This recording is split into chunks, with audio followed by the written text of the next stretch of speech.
Porsche is the ultimate driver's car, and here's why.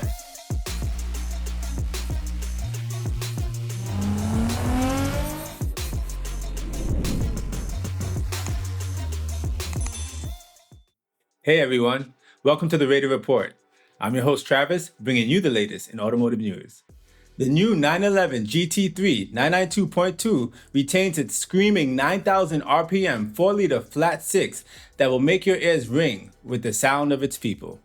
Arguably, the best driver's car on the road today, the 911 GT3 returns in 2025 with some revisions. While the older GT3s also rev to 9,000 RPM, there are some differences to note.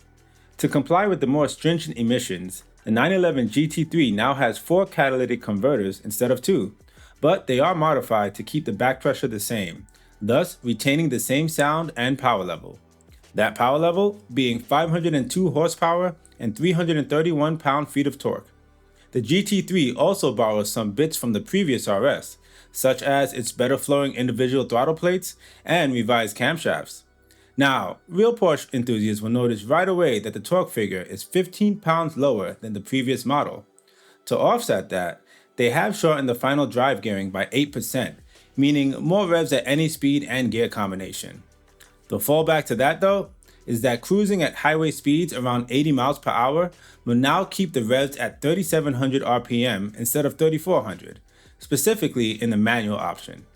You also lose a little bit of top speed, dropping from 198 to 193 in the PDK and from 199 to 194 in the manual. While we can go on all day about the specs, there is one issue. The price has taken a significant jump. The 992.1 started at roughly $163,000 just 3 years ago. With these revisions, the 2025 GT3 will have a starting price of $225,000. That's the price of a whole brand new Supra. Regardless, I respect Porsche for keeping their GT cars at the pinnacle of being a driver's car, and one of the few to stick to their guns while simultaneously moving with the times. And this next segment will show you just how committed they are to the cause. Mr. GT himself, Andreas Preuninger, says manual transmissions are not going anywhere anytime soon, at least in their GT cars. If you guys don't know, Andreas has been head of Porsche's GT cars since the year 2000 and is a true enthusiast. He even stated, "Driving for the sake of driving always ranked high on my list of favorite things to do." Not to mention, Porsche's GT cars have been nothing less than amazing for the last 20 years. That being said, there is an elephant in the room. We all hate to say it and would rather not think about it, but manual transmissions are a dying breed.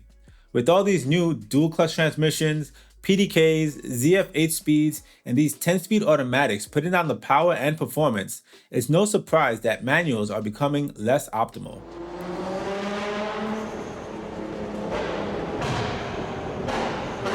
We live in an age where 60 to 130 times determine your car's potential.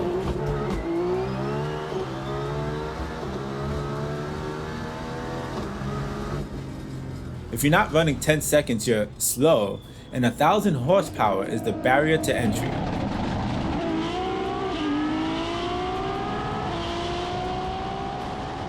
It's hard to justify getting a manual transmission nowadays when they are just not able to keep up. Luckily, we have people like Andreas who see manuals for what they truly are. A manual car is a driver's car, and all enthusiasts will resonate with that statement. We don't care about the miles per gallon, we want the smiles per gallon. It's super important to have a manual option on our sports cars because these cars aren't just a form of transportation, they're a form of entertainment. This is something many manufacturers seem to forget when addressing enthusiasts. Yes, some of us do care about running the best times and will opt for the other option, but having options is what it's all about. Modifying vehicles is a staple in the enthusiast world. We love picking through all the optional aftermarket parts that will eventually add to our vehicles. So why wouldn't you start it off proper with options straight from the factory? That's what sets Porsche apart. It's their attention to detail. It's the understanding of what their drivers want, what their fans want. Porsche gets it. When it comes to sports cars, having a manual option will always be important, and I'm glad that Porsche and Mr. GT are aware of this. Love him or hate him, he has proven himself many times in the F1 world. Lewis Hamilton leaving Mercedes and heading over to Ferrari as one of their drivers was a move I didn't see coming. but perhaps a move that needed to be made. As Hamilton now has to get used to Ferrari's machines, growing pains are to be expected. So there's no surprise here that an accident has already occurred only 2 days into testing. Pushing these machines to their limit and seeing where that limit peaks is all a part of the trial and error process. Thankfully, he was uninjured. It takes a lot to move to a different team in order to find growth. Racing with Leclerc as his partner, I think the two can really have a great season. They are both two of my favorite racers in F1 and have the potential to lead Ferrari to a championship. The question is, will it be enough to take down the behemoth Max Verstappen and the Red Bull team?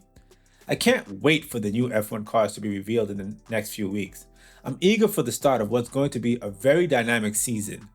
Who do you guys think is going to take it this season? I'm going to reserve judgment, but I think it's anyone's game.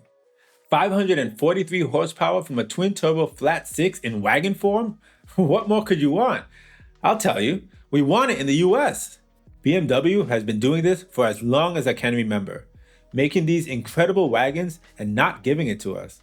The CS features an upgraded exhaust with electronically controlled baffles and a titanium rear silencer. That sounded like I just read off the manual. And I did. BMW claims the wagon will do 0 to 60 in just about 3.5 seconds with a top speed of 186 miles per hour. There's also going to be carbon fiber. A lot of carbon fiber. I'm talking the exposed hood strips, the front splitter, the side mirror housings, the rear diffuser, the grille, the shift paddles, the competition spec bucket seats. This list goes on and on. Speaking of which, BMW has some of the best seats I've ever seen in a performance vehicle. They're just so nice. All in all, the CS Touring is 33 pounds lighter than the competition Touring. One cool factor is that they will feature yellow LED headlight units, akin to the GT race cars.